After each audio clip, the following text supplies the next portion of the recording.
Méditation du 27 mai. Le vrai roi. Maudit soit l'homme qui prendra de la nourriture avant le soir, avant que je me sois vengé de mes ennemis. 1 Samuel 14, verset 24. Cette défense de manger n'avait d'autre mobile qu'une vanité ambitieuse et prouvait que le roi était indifférent aux besoins de ses soldats quand il constituait une entrave à ses visées personnelles. Confirmer cette interdiction par un serment solennel, c'était ajouter le sacrilège à l'irréflexion. Ces paroles prouvaient que le zèle de Saül était pour lui-même et non pour l'honneur de Dieu. Son objectif étant que je me sois vengé de mes ennemis. Au cours de la journée, Jonathan, en traversant un bois, avait mangé un peu de miel, transgressant ainsi à son insu la défense imprudente de son père. La chose ayant été rapportée à Saül, celui-ci exigea que la sentence de mort soit immédiatement exécutée. Il ne voulut pas même considérer que le délit de son fils était involontaire et que Dieu avait miraculeusement épargné sa vie, tout en accordant à Israël la délivrance par son intermédiaire. Il sentait qu'en ne le punissant pas, il reconnaîtrait qu'il s'était trompé en donnant cet ordre irréfléchi, aveu trop coûteux pour son orgueil. Inexorable, il s'écria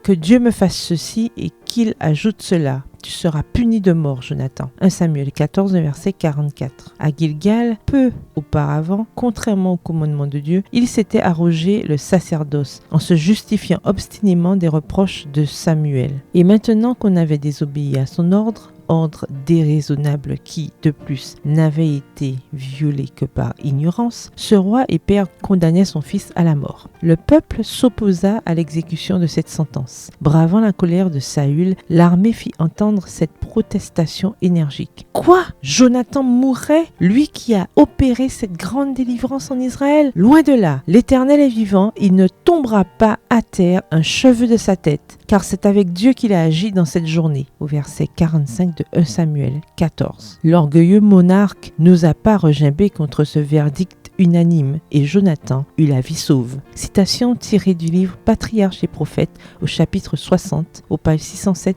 et 608. Bonne soirée et que l'Éternel vous bénisse.